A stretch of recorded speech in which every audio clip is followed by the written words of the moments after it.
Hub. അപ്പം ഒത്തിരി പേര് ചോദിച്ചത് ഷൈൻ്റെ ഹബ്ബിൽ NS2 അഡാപ്റ്റർ പിനിയൻ ബോക്സിൻ്റെ കാര്യമാണ്. നമ്മൾ പൾസറിൻ്റെ പിനിയൻ ബോക്സ് സെറ്റായിട്ട് യൂസ് ഡബിൾ ബാഞ്ചോ ബോട്ട് കേട്ടോ. 2 ലൈനേഴ്സ് കണക്ട് ചെയ്യാനുള്ള ഈ ബാഞ്ചോ ബോട്ട് ഇത് നമ്മൾ ഈ സിലിണ്ടറിനനുസരിച്ച് നമ്മൾ സെറ്റാക്കി എടുത്തേ. ആൻഡ് എല്ലാവർക്കും ഒരു സംശയമാണ് സ്പീഡോമീറ്റർ വർക്ക് ചെയ്യുമോ. നമ്മൾ Pulsar 150 speedometer pinion box use ചെയ്ത്.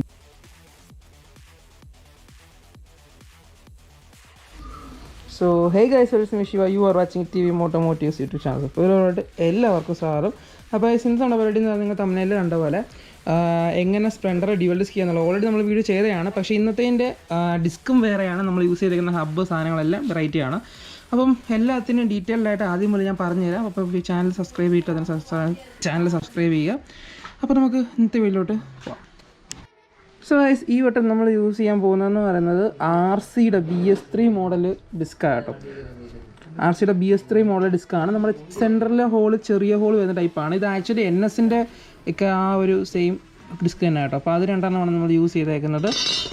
ഡിസ്ക് പ്ലേറ്റിൻ്റെ കേസ് വരുമ്പോഴത്തേക്ക് അതേ ഉള്ളൂ. പിന്നെ ഹബിൻ്റെ കേസ്, അതാണ് ഞാൻ പറഞ്ഞ വേറൊരു മാറ്റം എന്ന് പറഞ്ഞാൽ നമ്മൾ യൂസ് ചെയ്തേക്കുന്നത് ഷൈൻ്റെ ഹബ്ബ്. അപ്പം ഒത്തിരി പേര് ചോദിച്ചത് ഷൈൻ്റെ ഹബ്ബിൽ NS2 അഡാപ്റ്റർ അടിക്കാൻ പറ്റുമെന്ന്. നമ്മൾ ഓൾറെഡി പറഞ്ഞിട്ടുണ്ട് പറ്റുമെന്ന്.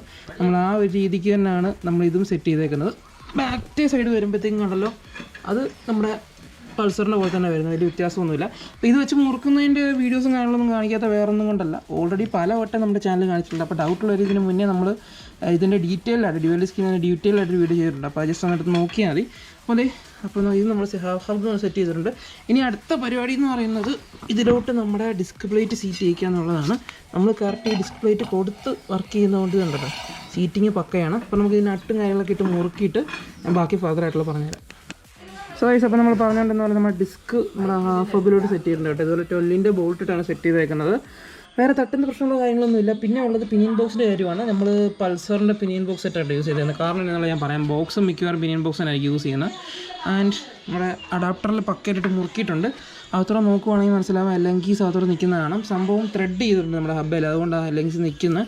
അപ്പോൾ ഇനി പരിപാടി എന്ന് പറഞ്ഞാൽ നേരെ ഇനി വണ്ടിയിലുള്ള വർക്കാണ്. നമുക്ക് സ്റ്റമ്പ് കയറണം. അപ്പോൾ സ്റ്റമ്പിൻ്റെ ഡീറ്റെയിൽസും കാര്യങ്ങളൊക്കെ പറഞ്ഞുതരാം. സോ ഈ സ്റ്റമ്പിൻ്റെ കേസ് നോക്കുവാണെങ്കിൽ ഇതിലിരുന്നത് ഷൈൻ്റെ ഡിസ്ക് സെറ്റ് ഞാൻ പറഞ്ഞില്ല. അപ്പം അതിൻ്റെ റൈറ്റ് സൈഡ് നമുക്ക് ഓൾറെഡി ഉണ്ടായിരുന്നു. അപ്പോൾ നമ്മൾ ഒരു റൈറ്റ് സൈഡ് ഒപ്പിച്ചിട്ടുണ്ട്. അങ്ങനെ രണ്ടും ഒരേ സൈഡിലെ സ്റ്റമ്പ് എടുത്തേക്കുന്നത്. ഞാൻ പറഞ്ഞാൽ ഓൾറെഡി വെൽഡ് ചെയ്യുന്ന ഐഡിയ നമ്മൾ വേറെ വണ്ടിയില്ല പ്രോജക്റ്റ് നമ്മൾ ചെയ്യുന്നത്. അപ്പം ഇതിനകത്ത് നമ്മൾ ഒരേ സൈഡിലെ 2 സ്റ്റമ്പ് എടുത്തേക്കുവാണ്. അപ്പോൾ ഡയറക്റ്റ് സൂട്ടാ ഇതിലിരുന്ന ഹൈറ്റ് നെറ്റ് തന്നെ 2 ഇഞ്ചിൻ്റെ 2 ഹൈറ്റ് നെറ്റ് നമ്മൾ ആടിയിട്ടുണ്ട്. ജസ്റ്റ് പെയിൻറ്റും തുറക്കണം. അതിനകത്ത് ബക്കയായിട്ട് സെറ്റ് ചെയ്ത് ഇത് നേരെ വണ്ടിയിലോട്ട് കയറ്റാം. അപ്പോൾ വണ്ടിയിലോട്ട് കയറ്റിയിട്ട് ഞാൻ ബാക്കി ഡീറ്റെയിൽസ് കാണിച്ചു തരാം. സോ അപ്പോൾ നമ്മൾ ഫ്രണ്ട് സസ്പെൻഷൻ കയറിയിട്ടുണ്ട്. ഞാൻ പറഞ്ഞ പോലെ ഒരേ സൈഡിലെ 2 ഫോർക്കാണ് യൂസ് ചെയ്യുന്നത്. ആൻഡ് ഒരു extra length fork boot add ചെയ്തിട്ടുണ്ട്. ടോപ്പിൽ നട്ടിട്ടിട്ടുണ്ട്. ആൻഡ് 2 ഇഞ്ചിൻ്റെ ഹൈറ്റിനായിട്ട് നമ്മൾ ആഡ് ചെയ്തിട്ടുണ്ട്. ഇനി അടുത്ത പരിപാടി എന്ന് പറഞ്ഞാൽ അടുത്ത് നമ്മുടെ ഫ്രണ്ട് സെക്ഷൻ കയറ്റുന്നതാണ്. അപ്പം അതിൻ്റെ ഡീറ്റെയിൽസും കാര്യങ്ങളൊക്കെ കയറിയിട്ട് ഞാൻ കാലിപ്പറൊക്കെ യൂസ് ചെയ്യുന്ന ഡീറ്റെയിൽസ് പറഞ്ഞുതരാം. സോ അപ്പോൾ നമ്മൾ വീല് കയറ്റിയിട്ടുണ്ട്. ഞാൻ പറഞ്ഞ പോലെ ഒരു സ്പ്ലെൻഡറിൻ്റെ ബാക്കിലത്തെ ആക്സിൽ തൽക്കാലം സൂട്ട് ചെയ്യിക്കുന്നത് ചെറിയൊരു വ്യത്യാസമുണ്ട്. എന്നാലും നമ്മൾ റെഡിയാക്കി എടുക്കണം. ആൻഡ് ഈ സൈഡിൽ ഒരു സ്പേസ് അടിക്കേണ്ടതുണ്ട്. ഈ സൈഡ് വരുമ്പോഴത്തേക്കും പിനിയൻ ബോക്സിൻ്റെ അവിടുത്തെ കറക്റ്റ് സ്പേസ് കറക്റ്റ് ചെയ്യാനുണ്ട്. അപ്പം ഇതേകൊണ്ടുള്ള ഫ്രണ്ടിലത്തെ ഓൾമോസ്റ്റ് ലുക്ക് ഇത്രയൊക്കെ ആയിട്ടുണ്ട്. ആൻഡ് ഇതെല്ലാം കൂടെ കഴിഞ്ഞിട്ട് നമുക്ക് മെയിനായിട്ട് വേണ്ടത് ഈ ഡബിൾ ബാഞ്ചോ ബോട്ട് കേട്ടോ. 2 ലൈനേഴ്സ് കണക്ട് ചെയ്യാനുള്ള ഈ ബാഞ്ചോ ബോട്ട് ഇത് നമ്മൾ ഈ സിലിണ്ടറിനനുസരിച്ച് നമ്മൾ സെറ്റാക്കി എടുത്തേക്കുന്നത്. എല്ലാത്തിനും സൂട്ടാകത്തൊന്നുമില്ല, കാരണം ഇതിന് ചെറിയ ത്രെഡ് വ്യത്യാസമുണ്ട്. ആൻഡ് അടുത്ത് നമ്മൾ മെയിൻ 2 സാധനം 2 ലൈനേഴ്സാണ്. പിന്നെ കാലിപ്പർ ഒരു സൈഡിൽ വന്നിട്ട് ബുള്ളറ്റും മറ്റേ സൈഡിൽ വന്നിട്ട് നമ്മുടെ പൾസറാണ് യൂസ് ചെയ്യുന്നത്. അങ്ങനെ ഓൾമോസ്റ്റ് സാധനങ്ങളില്ലാതുണ്ട്. അപ്പോൾ ഇതെല്ലാം സെറ്റ് ചെയ്തിട്ട് ഞാൻ ജസ്റ്റ്. സോ ഗൈസ്, അപ്പോൾ നമ്മുടെ അത്യാവശ്യം ഫ്രണ്ട് സെക്ഷന് മുഴുവൻ കയറി പമ്പിങ് അത്യാവശ്യം ടൈം എടുത്തു. അതുകൊണ്ടാണ് ഞാൻ മൊത്തം കാണിക്കാത്തത്. കണ്ടല്ലോ, ലൈനേഴ്സ് 2 കണക്ട് ചെയ്യുന്നുണ്ട്. ബാഞ്ചോ ബോൾട്ട് ഇട്ട് കറക്റ്റ് ഫിക്സ് ചെയ്തിട്ടുണ്ട്. നമ്മൾ ലോഡിങ് ഒക്കെ ഇത് സാധാരണ മാസത്തിൻ്റെക്കാട്ടിലും അത്യാവശ്യം നല്ല ലോഡിങ് ഉണ്ട് കേട്ടോ. പിന്നെ നമ്മൾ ലൈനേഴ്സ് വരുന്നുണ്ടല്ലോ, ഈ സൈഡിൽ ഞാൻ പറഞ്ഞ പോലെ ഷൈൻ്റെ തന്നെ കാലിപ്പറാണ്, ഇപ്പുറത്ത് ബുള്ളറ്റിൻ്റെ കാലിപ്പറാണ് യൂസ് ചെയ്തേക്കുന്നത്. ഇനി മുഴുവൻ ഡിസ്മാൻഡിൽ ചെയ്ത് പെയിൻറ്റിങ്ങും പ്രൊഡ്യൂസ് ഒക്കെ ചെയ്ത് നമ്മൾ കയറ്റിയിട്ട് ആ മാസ്ക് ബാക്കി കാര്യങ്ങളൊക്കെ ആയിട്ട് വണ്ടി റണ്ണിങ് കണ്ടീഷൻ ആക്കിയിട്ട് ഫൈനലായിട്ട് ഞാൻ കാണിച്ചു തരാം എങ്ങനെ ലുക്ക് നടക്കുന്നുണ്ട്. അപ്പോൾ ഈ ലുക്ക് കണ്ടിട്ട് വളരെ രക്ഷയില്ല. അപ്പോൾ നമുക്ക് മൊത്തം കയറിയിട്ട് കാണാം. സോ നമ്മുടെ ഡ്യുവൽ ഡിസ്കിൻ്റെ ഫിറ്റിങ്സും കാര്യങ്ങളൊക്കെ ഓൾമോസ്റ്റ് ഇതൊന്നിരിക്കുക ലോഡ് ചെയ്തിട്ട് ഞാൻ പിന്നെ പെയിൻ അടിക്കാൻ വേണ്ടി ജസ്റ്റ് ഒന്ന് അഴിച്ചു വെച്ചത്. ജസ്റ്റ് അമ്പം കാര്യങ്ങളൊക്കെ പെയിൻ അടിച്ച് വൃത്തിയാക്കിയിട്ടുണ്ട്. പിനിയൻ ബോക്സൊക്കെ നൈസായിട്ട് പെയിൻ അടിച്ചിട്ടുണ്ട്. അപ്പം എല്ലാവരും ചോദിച്ച സംശയമാണ് പൾസർ 150യുടെ പിനിയൻ ബോക്സ് യൂസ് ചെയ്യുമ്പോഴത്തേക്കും സ്പീഡോമീറ്റർ കേബിൾ ഹൈറ്റ് ചെയ്ത വണ്ടി സ്പീഡോമീറ്റർ കേബിൾ ഏതായിരുന്നു യൂസ് ചെയ്യേണ്ടതെന്ന് പറഞ്ഞിട്ട്. അപ്പം നമ്മൾ ഈ വണ്ടി യൂസ് ചെയ്യുന്നതെന്ന് പറഞ്ഞു കഴിഞ്ഞാൽ ഇത് വന്നിട്ട് ആക്സസ് സ്വിസ് 125 മോഡൽസ് വരുന്ന സ്പീഡോമീറ്റർ കേബിൾ. മറ്റേതിനെക്കാളും നല്ല ലെങ്ത് ഉണ്ട്. അപ്പം പൾസർ 150യുടെ സ്പീഡോമീറ്റർ പിനിയൻ ബോക്സ് ആകുമ്പോഴത്തേക്കും ഇത് യൂസ് ചെയ്യുന്നതാണ് ഏറ്റവും ബെസ്റ്റ്. അപ്പോൾ ഞാൻ ഇതിവിടെ ഇൻസ്റ്റാൾ ചെയ്തിട്ട് ഇനി ബാക്കിയുള്ള കണക്ഷൻസും കാര്യങ്ങളെല്ലാം കൊടുത്ത് ഇവിടെ ത്രോട്ട് വെക്കാണ്ട് ത്രോട്ടൊക്കെ വെച്ചിട്ട് വണ്ടി റണ്ണിങ് കണ്ടീഷനായി പക്കയായ ശേഷം നമുക്ക് ലാസ്റ്റ് ഔട്ട്.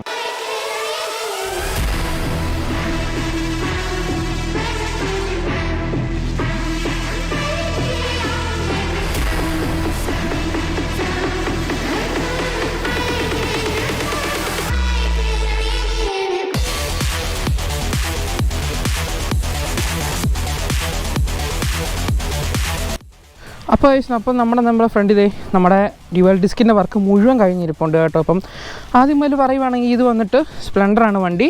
നമ്മുടെ കയ്യിലോട്ട് വന്നത് ഫ്രണ്ട് ഡ്യുവൽ ഡിസ്ക് ചെയ്യാൻ വണ്ടിയിൽ ഓൾറെഡി ഷൈൻ്റെ ഒരു ഡിസ്ക് പ്ലേറ്റ് ഓൾറെഡി ഉണ്ടായിരുന്നു. ഇതിനകത്ത് ഫുൾ സെക്ഷൻ ആയിരുന്നു ഉണ്ടായിരുന്നത്. അത് മാറി സ്പ്ലെൻഡർ നമ്മുടെ ഫ്രണ്ടിൽ RS200 ഡ്യുവൽ ഡിസ്ക് സെറ്റ് ആക്കാനാണ് വന്നേക്കുന്നത്. അപ്പം നമ്മൾ പ്ലേറ്റിലോട്ട് വരികയാണെങ്കിൽ പ്ലേറ്റ് വന്നിട്ട് BS3 മോഡൽ RS200 പ്ലേറ്റാണ് യൂസ് ചെയ്യുന്നത്. ഡ്യൂക്ക് 200 RS200 വന്ന BS3 മോഡലിൻ്റെ പ്ലേറ്റാണ് യൂസ് ചെയ്തേക്കുന്നത്. ആൻഡ് സെൻട്രൽ യൂസ് ചെയ്യുന്ന ഹബ്ബ് വന്നിട്ട് ഷൈൻ്റെ ഹബ്ബാണ്. ഷൈൻ്റെ ഹബ്ബിൽ അപ്പുറത്ത് ഇപ്പുറത്ത് രണ്ട് അഡാപ്റ്റർ അടിച്ചാണ് നമ്മൾ പ്ലേറ്റ് സെറ്റ് ചെയ്തേക്കുന്നത്. സ്റ്റമ്പ് വന്നേക്കുന്നത് ഷൈൻ്റെ സെയിം സ്റ്റമ്പാണ്. അപ്പുറത്തും ഇതേ സ്റ്റമ്പ് എടുത്താണ് നമ്മൾ യൂസ് ചെയ്ത് കഴിഞ്ഞാൽ അപ്പുറത്ത് നമുക്ക് കാണിച്ചു തരാം. ആൻഡ് നമ്മുടെ കാലിപ്പർ യൂസ് ചെയ്തേക്കുന്ന ഷൈൻ്റെ അതേ കാലിപ്പർ ഒരു എക്സ്ട്രാ ഒരു സ്റ്റേ അടിച്ചിട്ടുണ്ട്. അപ്പോൾ അതാണ് നമ്മൾ അവിടുത്തെ വരുന്ന ഇതെന്ന് പറയുന്നത്, നമ്മൾ ചെയ്തേക്കുന്ന മാറ്റങ്ങൾ എന്ന് പറയുന്നത്. അങ്ങേ സൈഡിലോട്ട് പോകുമ്പോഴത്തേക്ക് ഞാൻ പറഞ്ഞ പോലെ ഇവിടെ RCയുടെ തന്നെ ഡിസ്ക്കാണ്. അപ്പം ഉണ്ടല്ലോ യൂസ് ചെയ്തേക്കുന്ന കാലിപ്പർ ഒന്ന് ബുള്ളറ്റിൻ്റെ കാലിപ്പറാണ്. ഇവിടെ സ്റ്റേ അടിച്ചാണ് നിർത്തിയേക്കുന്നത്. അപ്പോൾ രണ്ടും ഏകദേശം ലുക്ക് വ്യത്യാസമൊന്നുമില്ല. സോ അതാണ് നമ്മൾ യൂസ് ചെയ്തത്. ബുള്ളറ്റിൻ്റെ കാലിപ്പർ യൂസ് ചെയ്യാനുള്ളതെങ്കിൽ നമ്മൾ ഉപകാരം എന്ന് പറയുന്നത് അതിൻ്റെ നിപ്പിൾ വന്നിട്ട് എയർ കട്ട് ചെയ്യുന്ന നിപ്പിൾ വന്നിട്ട് മേലോട്ടിരിക്കുന്നതുകൊണ്ടാണ് നമ്മൾ ബുള്ളറ്റിൻ്റെ കാലിപ്പർ യൂസ് ചെയ്യുന്നത്, ലെഫ്റ്റ് സൈഡിൽ വെച്ചേക്കുന്നത്. ആൻഡ് എല്ലാവർക്കും ഒരു സംശയമാണ് സ്പീഡോമീറ്റർ വർക്ക് ചെയ്യുമോ. നമ്മൾ Pulsar 150 speedometer pinion box use ചെയ്തിട്ടുണ്ട്. സ്പീഡോമീറ്റർ വർക്ക് ചെയ്യും. അപ്പം സ്പീഡോമീറ്റർ വർക്ക് ചെയ്യുന്നത് മാത്രമല്ല, ഇത്രയും ഹൈറ്റ് ചെയ്ത വണ്ടിക്ക് ഏത് കേബിൾ യൂസ് ചെയ്യണമെന്ന് ഒത്തിരി പേര് ചോദിക്കാറുള്ളായിരുന്നു. നമ്മുടെ ഷൈൻ്റെ തന്നെ കേബിൾ യൂസ് ചെയ്യാമായിരുന്നു. പക്ഷേ ഇത് പൾസറിൻ്റെയാണ്. അപ്പോൾ നമ്മൾ യൂസ് ചെയ്തേക്കുന്നത് ആക്സസ് 125 സ്വിസ് 125 മോഡൽസിൻ്റെ സ്പീഡോമീറ്റർ കേബിളാണ് യൂസ് ചെയ്തേക്കുന്നത്. അപ്പോൾ അതാണ് ഈ ഏരിയയെ പറ്റി പറയാനുള്ളത്. ആൻഡ് വണ്ടിയുടെ ഓവറോൾ ലുക്ക് ഉണ്ടല്ലോ. പിന്നെ ഇതുകൂടെ നമ്മൾ വണ്ടിയിൽ കുറേ ത്രോട്ടിൽ പിന്നെ വേറെ മെയിൻ സാധനം നമ്മുടെ ഡബിൾ ബാൻജോ ബോട്ട് ലൈനേഴ്സും. ഡബിൾ ബാൻജോ ബോട്ട് നമ്മൾ ലേതിൽ ഉണ്ടാക്കിയെടുക്കുന്നതാണ്. അത് നമ്മളുടെ വാഷസൊക്കെ സെറ്റ് ചെയ്തിട്ടുണ്ട്. ആൻഡ് ലൈനേഴ്സ് വരുമ്പോഴത്തേക്കും എന്താ കണ്ടല്ലോ, 2 ബ്ലാക്ക് ലൈനേഴ്സ് യൂസ് ചെയ്തിട്ടുണ്ട്. വണ്ടി ലുക്ക് ഒരു രക്ഷയില്ല. പിന്നെ എല്ലാവരും ചോദിച്ചാണ് ബൈറ്റിൻ്റെ കാര്യം. എല്ലാ വണ്ടിയിലും വരുന്ന പോലത്തെ ഈ ഒരു എൻഡിലാണ് ബൈറ്റ് കിട്ടുന്നത്. പക്ഷേ വണ്ടി പിടിച്ചടത്ത് നിൽക്കും, കട്ടക്ക് അടിച്ച് നിൽക്കും സംഭവം. പിന്നെ നമ്മൾ 2 ആഡ് ചെയ്ത് ഫ്രണ്ട് മൾഗാർഡർ പുത്തം വെച്ചിട്ടുണ്ട്, 2 ബൂട്ട് ഇട്ടിട്ടുണ്ട്, ഹെഡ്ലൈറ്റ് പ്ലെയിൻ ആക്കിയിട്ടുണ്ട്. ഇതിനെപ്പറ്റിയുള്ള ഡീറ്റെയിൽ വീഡിയോ നമ്മുടെ ചാനൽ വേറെ വരുന്നതായിരിക്കും. ആൻഡ് നോക്കുവാണെങ്കിൽ ഓവറോൾ ലുക്ക് ഉണ്ടല്ലോ, വണ്ടിയുടെ ലുക്ക് ഒരു രക്ഷയില്ല. ഒരു RP മീറ്ററൊക്കെ ഉണ്ട്. നമ്മൾ പിന്നെ വേറെ ഔട്ടറിന്ന് വേറെ ചെയ്തിട്ടില്ല, ഇതൊക്കെ തന്നെ ചെയ്തിട്ടുള്ളൂ. അപ്പോൾ അതാണ് എന്നാണ് നമ്മുടെ ഡ്യുവൽ ഡിസ്ക് RCയുടെ ഡ്യുവൽ ഡിസ്ക് സ്പ്ലെൻഡർ ചെയ്യുന്ന വീഡിയോ എന്ന് പറഞ്ഞപ്പോൾ വീഡിയോ ഇഷ്ടപ്പെട്ട ലൈക്ക് ചെയ്യുക, ഇഷ്ടപ്പെട്ട ഡിസ്ലൈക്ക് ചെയ്തിൻ്റെ കാരണത്തായിട്ട് കമൻറ്റ് ചെയ്യുക. വെൽസ് വിശ്വാസനിങ് ഫ്രം TVM ഓട്ടോമോട്ടീവ്സ്.